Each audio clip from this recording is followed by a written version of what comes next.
छावाचे प्रदेशाध्यक्ष विजयकुमार घाडगे यांना मारहाण करणाऱ्या सूरज चव्हाणला राष्ट्रवादी काँग्रेसच्या प्रदेश सरचिटणीसपदी नियुक्त करण्यात आलं आणि याचे आता प्रतिक्रिया किंवा संताप व्यक्त केला जातोय छावामध्ये. विजयकुमार घाडगे आपल्याबरोबर आहेत, काय सांगाल? काय सुनील तटकरेने जे प्रदेश सरचिटणीस पद त्या सूरज चव्हाणला दिलंय ते अतिशय चुकीचं केलंय. आम्हाला तर असं वाटायला लागलंय की राज्यामध्ये शेतकऱ्यांच्या पोरांवरती हल्ला केल्याच्या नंतर त्यांच्या पक्षाच्या लोकांनी त्याचं प्रमोशन केलं जातंय. याहून सिद्ध झालंय की सुनील तटकरे हे आणि राष्ट्रवादी काँग्रेस पार्टी ही शेतकऱ्यांच्या विरोधातली आहे.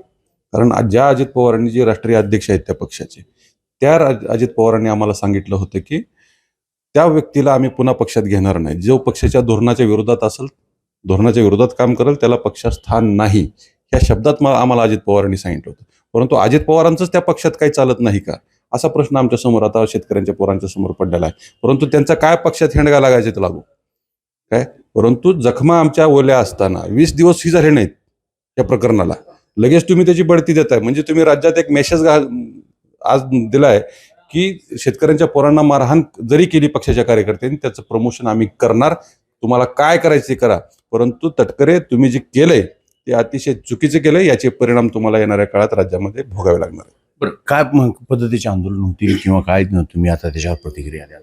नाही, शेतकऱ्यांच्या पोरांवरती हल्ला झाल्याच्या नंतर अशा पद्धतीने तुम्ही कार्यकर्त्यांना पाठीशी घालत जर असाल ना, तर शेतकऱ्यांचा संताप काय असतो ते तटकरेंना इथून पुढच्या काळात दिसणार आणि तटकरेने राज्यात आता फिरून दाखव.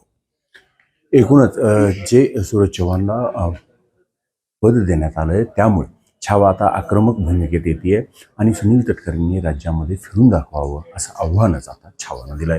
ईशान भद्रेश्वर, एबीपी माझा, लातूर. एबीपी माझा, उघडा डोळे बघा नीट.